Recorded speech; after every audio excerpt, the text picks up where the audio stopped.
خطیب اہل سنت، ترجمان اہل سنت، حسنی اہل سنت، للکار اہل سنت، سرمایہ اہل سنت، شیر اہل سنت، حضرت علامہ مولانا قاری احمد رضا صاحب دامت برکاتہ القدسیہ ملالیا خطیب اعظم گجرات، انتہائی محبت انتہائی ادب کے ساتھ میں قبلہ حضرت صاحب سے گزارش کروں گا وہ آئے اور اپنے نورانی میدانی خطاب سے ہمارے ایمانوں کو تازہ فرمائیں۔ آپ احباب محبت کے ساتھ نعرہ بلند کریں، تاجدار ختم نبوت، تاجدار ختم نبوت، تاجدار ختم نبوت۔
ایک گزارش یہ ہے، مسجد کا ادب ملحوظ خاطر رہے۔ آپ بابا مسجد میں بیٹھے ہیں، مہربانی کر کے چپ کر کے بیٹھے ہیں۔ خوبصورت مسجد آج یہ آپ کے سامنے تعمیر ہو چکی ہے، کچھ کام باقی ہے۔ میں مبارکباد پیش کرتا ہوں چودھری اسحاق صاحب، ان کے صاحبزادہ صاحب کو اللہ تعالیٰ نے ان سے یہ کام لیا، ان کو یہ توفیق بخشی۔ آپ سب احباب کے لیے خوش بختی اور سعادت مندی کے لمحات ہیں کہ ہم اللہ کے گھر میں حاضر ہیں۔ کیا سمجھتے ہیں ہم اس کے گھر میں اس کی اجازت کے بغیر بیٹھے ہیں؟ یقین کرو یہ اس کا فضل اور احسان ہے، اتنی دیر تک اس نے ہم گناہگاروں کو اپنے گھر میں برداشت کیا۔ دین کا کوئی بھی کام اس پہ خرچ بہت زیادہ ہو یا نہ ہو، محنت بہت زیادہ ہو یا نہ ہو، جو بندہ خلوص کے ساتھ دین کا کوئی بھی کام کرتا ہے، یقین کریں اللہ تعالیٰ اسے انعام ضرور دیتا ہے۔ حدیث شریف میں آتا ہے، نبی پاک صلی اللہ علیہ وسلم فرماتے ہیں قیامت کے دن ایک تیر کے بدلے اللہ تعالیٰ 3 لوگوں کو جنت عطا فرمائے گا۔ ایک تیر، ایک وہ بندہ جس نے وہ تیر بنایا، ایک وہ بندہ جس نے اللہ کے راستے میں وہ تیر چلایا، اور ایک وہ بندہ جس نے اٹھا کے چلانے والے کو پیش کیا۔ تو جو ہے میرے بھائی، تیر ایک ہے مگر اس تیر کے بدلے 3 قسم کے لوگوں کو اللہ جنت عطا فرماتا ہے۔ آپ کو پتہ ہونا چاہیے اس پرفتن دور میں یہ مسجد اللہ کا تیر ہے، یہ مسجد اسلام کے تیر ہیں، یہیں سے حق کا پیغام دیا جاتا ہے۔ یہود ہنود اور کفر کے محلات میں زلزلے اسی مسجد کی وجہ سے آتے ہیں۔ تو یہ اللہ کا تیر ہے، بنانے والے بھی جنتی، ٹھیک ہے، آگے اسے چلانے والے بھی جنتی، اور پھر اس مسجد کے معاون محب مددگار بننے والے بھی جنتی۔ آئیے احباب، میں بالکل اختصار سے آپ کی خدمت میں پیش کرنا چاہتا ہوں، جو لوگ حضور کے دین کے خادم ہوتے ہیں اللہ تعالیٰ انہیں کیا کیا انعام دیتا ہے۔ میں پہلا انعام پیش کرنے لگا ہوں جو میری تائید میں ہے، بس سبحان اللہ کہتے ہیں مجھے پتہ چل جائے گا۔ انعام سنیں، جو نبی پاک کا سچا وفادار، حضور کے دین کا کا خدمتگار ہو رب اسے عزتیں عطا فرماتا ہے۔ پہلا انعام کیا ہے؟ اللہ اسے عزتیں دیتا ہے۔ اور عزت کس کو کہتے ہو؟ ہمارے ہاں یہ معیار بھی بدل گیا ہے کہ عزت کیا ہوتی ہے۔ حضور نے فرمایا شرار الناس انما یکرمون اتقاء شرہم۔ حضور نے فرمایا بدترین ہیں وہ لوگ جن کی زمانہ عزت اس لیے کرتا ہے کہ ان کے شر سے بچ سکے۔ ہم لوگ سمجھتے ہیں میرے چار بندے سلام کرتے ہیں بڑی عزت ہے۔ سوچو عزت کیوں کرتے ہیں؟ اگر شر سے بچنے کے لیے عزت کرتے ہیں تو میرے نبی نے فرما دیا یہ بدترین انسانوں میں سے ہے۔ اور اگر تقویٰ و طہارت پرہیزگاری کی وجہ سے عزت کرتے ہیں یہ حقیقی عزت ہے۔ اور اس کا اگر کسی نے نظارہ دیکھنا ہو تو آج حضرت علی حجویری کے مزار پہ جائے۔ منہ میں زبان ہے تو قرآن و سبحان اللہ۔ دن کے کسی حصے میں، رات کے کسی پہر میں حضرت داتا علی حجویری کے مزار پہ جاؤ۔ عظمت رب کائنات کی قسم یہ حقیقی عزت ہے۔ بندہ جب تک زندہ رہتا ہے زمانہ پھر بھی سلام کرتا ہے، بندہ قبر میں چلا جائے تو دنیا قبر کو سلام کرتی ہے۔ یہ حقیقی عزت ہے اور یہ حصہ ہے میرے نبی کے وفاداروں کا، یہ حق ہے میرے نبی کے غلاموں کا، دین کے خادموں کا۔ آئیے میں قرآن مجید کی ایک آیت پڑھوں ذرا ایک دفعہ آہستہ آواز میں محبت سے کہہ لیں سبحان اللہ۔ آؤ میرے پاک نبی کے غلاموں غور کرو، میرا پروردگار فرماتا ہے وَلِلَّهِ الْعِزَّةُ وَلِرَسُولِهِ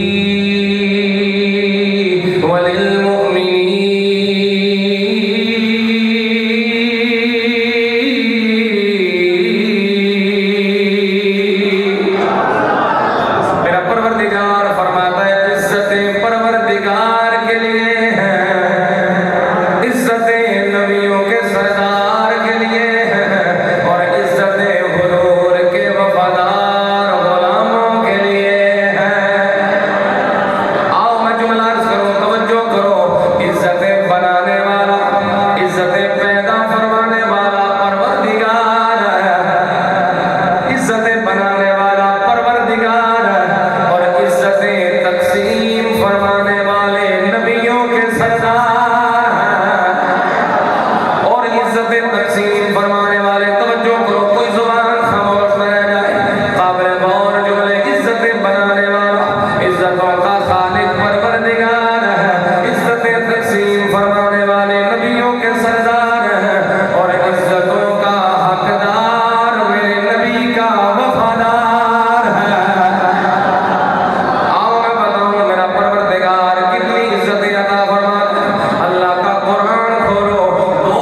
وفادار ہو، حضور کے دین کا خادم ہو، رب اسے عزت دیتا ہے۔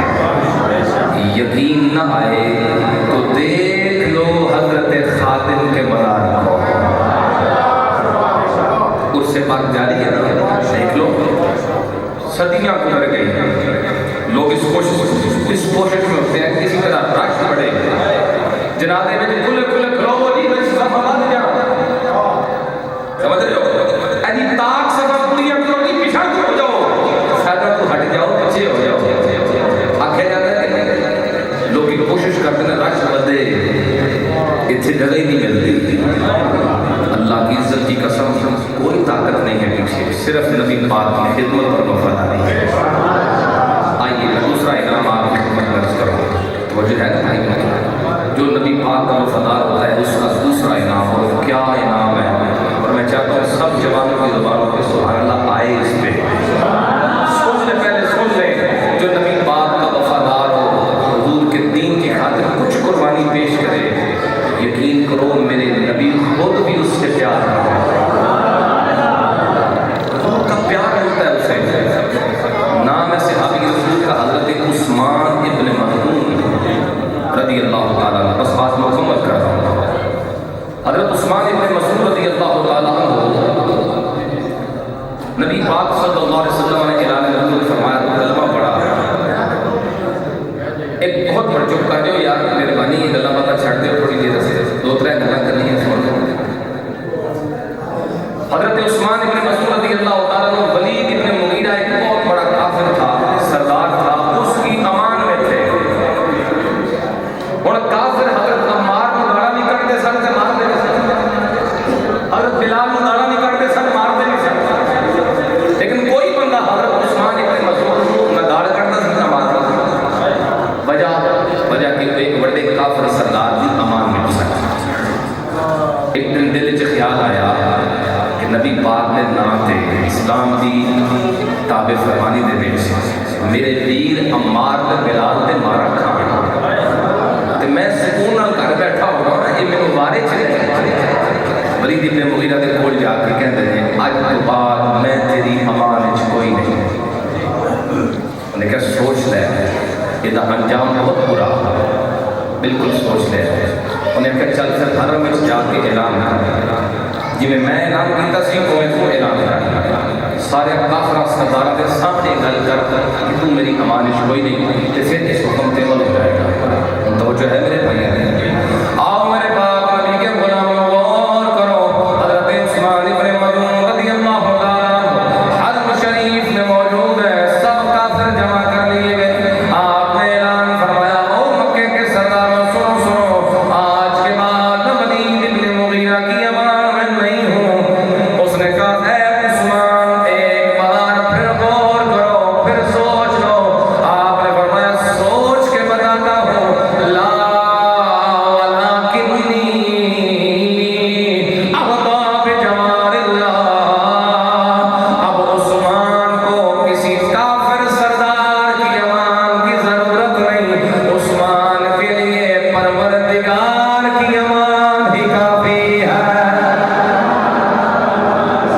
لوڑی کوئی نہیں، حرم چوں نکلے حضرت عثمان کے نال ایک شاعر سی، بہت بڑا شاعر، عربی شاعر جس کا نام سی لبید، اور یہ وہ شاعر ہے پورے عرب وچ کوئی بندہ یہ گل چیلنج نہیں سی کرتا، یہ بھی نال نکل گئے۔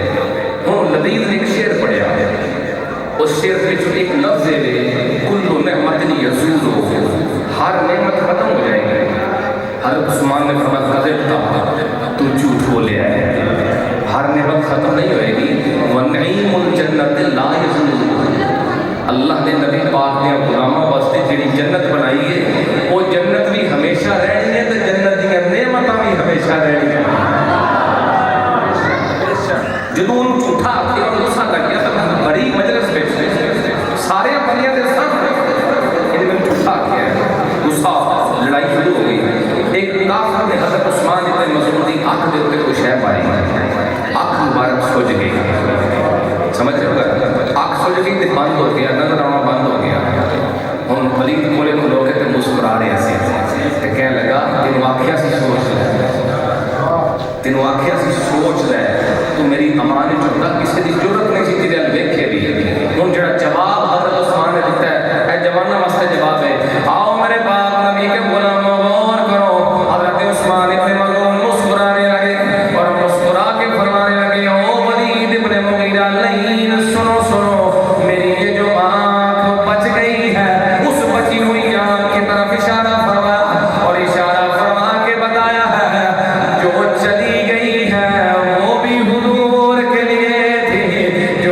بچ گئی ہے یہ بھی حضور کے لیے ہے۔ آپ نے فرمایا تو میرے تالے دینا ہے اور ایک وفاداری ہوگی۔ آؤ دسا میرے نبی نے پھر انعام کی دیتا ہے، یہ تو قربانی ہوگی نا، ایک آنکھ قربان کی تھی۔ میں تین دسا آخری وقت ہے حضرت عثمان ابن مظعون دا، اور یقین کرو سارا کچھ ایسی نعمت کو حاصل کرنے واسطے آخری اپنا بیڑا ہے حضرت عثمان دا، تے جناب اعلیٰ نبی پاک صلی اللہ علیہ وسلم آپ سرانے موجود ہیں۔ توجہ ہے نا میرے بھائی، نبی پاک اسلام قریب موجود نے تے حضور کھٹ پتھر نے رو رہے ہیں، تو رو کے دعا کر رہے ہیں رحمت اللہ یا ابا صاحب، اے عثمان میرا رب تیرے تے رحمتہ نازل فرمائے۔